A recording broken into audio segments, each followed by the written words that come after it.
Oui, bonjour à tous et à toutes. D'abord, deux petites remarques par rapport à ce qui s'est passé avant, et puis par rapport à l'état d'esprit général.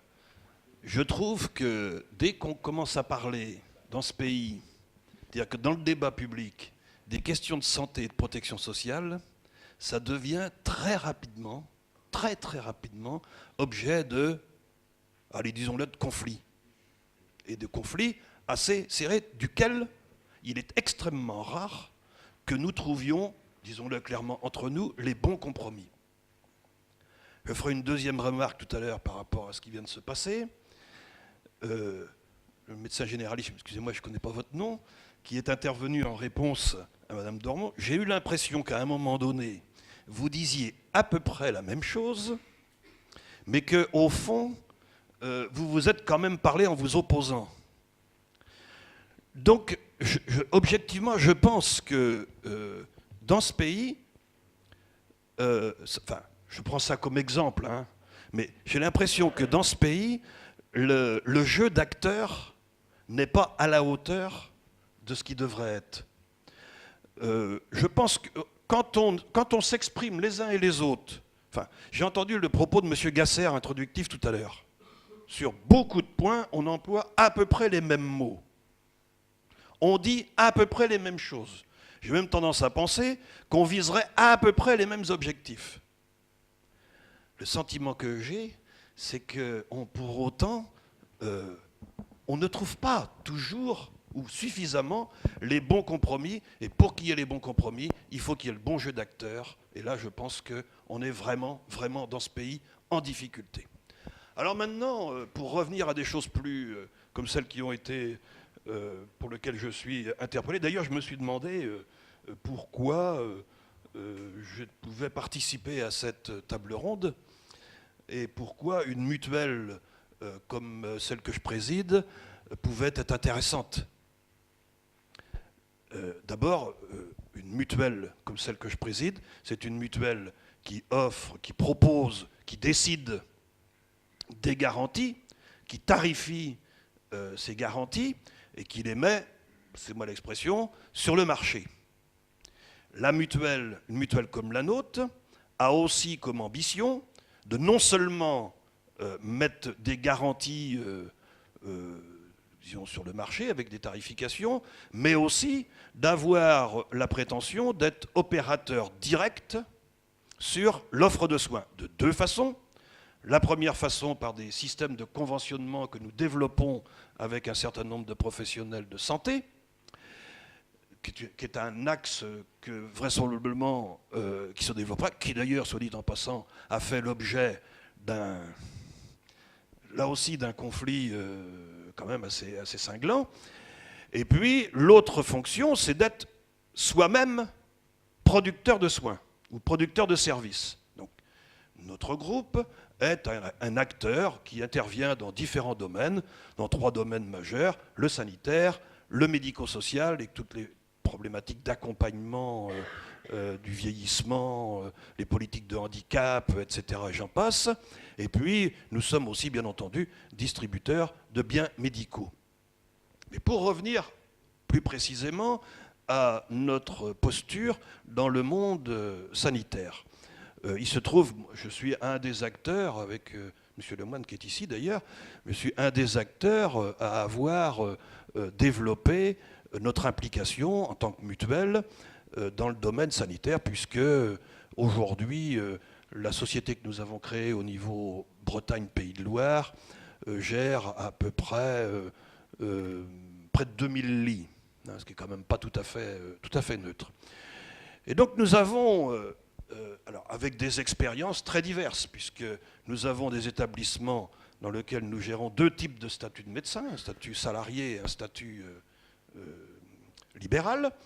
Et puis, nous avons également des cliniques en libéral pur et des cliniques aussi en mode salarié pur.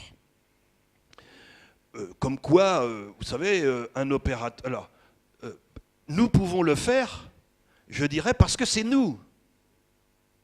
Parce que nous sommes un organisme qui, avant tout, agit au nom de ses mandants.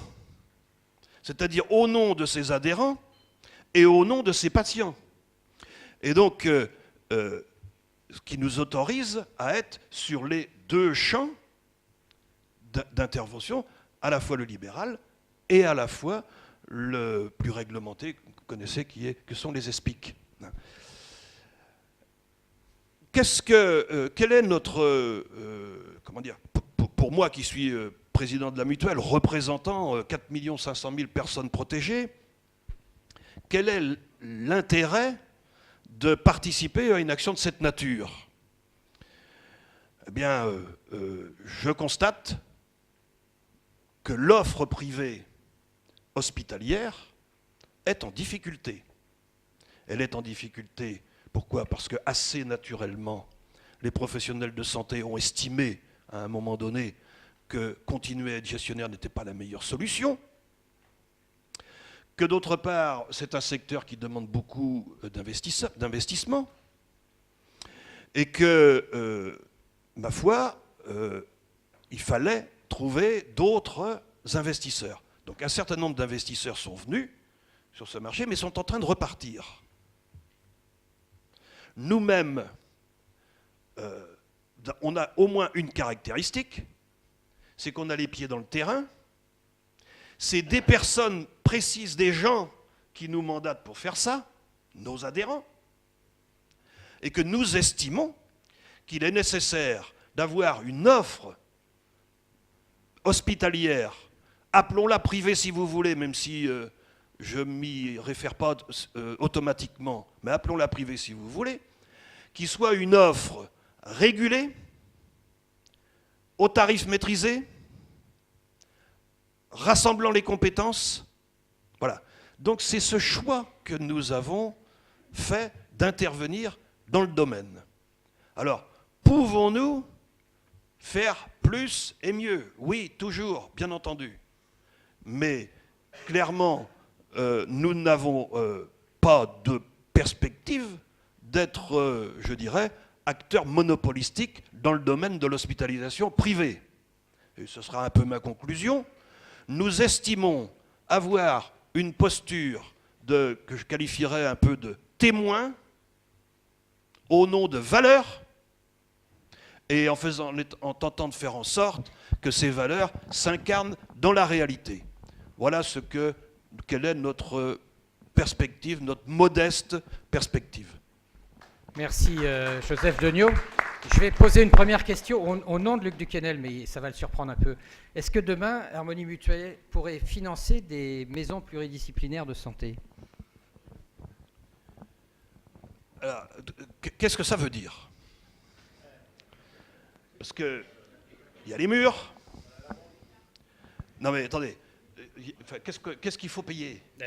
Non mais c'est parce que forcément on est beaucoup sollicité. L'infirmière de premier rang par exemple. Attendez, on est beaucoup sollicité, on a même dans nos rangs des collaborateurs qui travaillent là-dessus tous les jours pour essayer de faire émerger des projets, parce que ça c'est aussi une autre caractéristique. Les projets viennent bien sûr des professionnels de santé, mais aussi il y a beaucoup de demandes des collectivités, des citoyens, etc., de nos adhérents, qui font que on essaie de s'impliquer sur, disons, un apport d'ingénierie pour la construction de ce... Mais alors après, il faut intervenir sur quoi? Voilà, c'est un peu la question. Et aujourd'hui, on ne sait pas. Est-ce qu'il faut intervenir sur la coordination? C'est ce que j'entends. Est-ce qu'il faut intervenir sur des prestations complémentaires de type prévention, de type éducation thérapeutique, de type observance? Oui, mais avec quoi? Avec quel financement? Voilà. Et dites-vous bien que nous pouvons être, je le dis clairement, nous pouvons être opérateurs publics, mais je ne vois pas bien comment nous seuls, nous pouvons déclencher des prises en charge de ces types d'actions. Nous le faisons très à la marge, mais très honnêtement, ce n'est pas du tout à la hauteur de ce qu'il faudrait faire. Mais nous ne pouvons pas aujourd'hui déclencher une solvabilisation de ce que je viens de vous parler par le strict appel de cotisation. Ça, c'est très clair. Donc, faut être clair là-dessus. Donc après, on peut tout faire, mais qu'à la condition Et on veut bien, nous, être opérateurs publics. Pourquoi pas?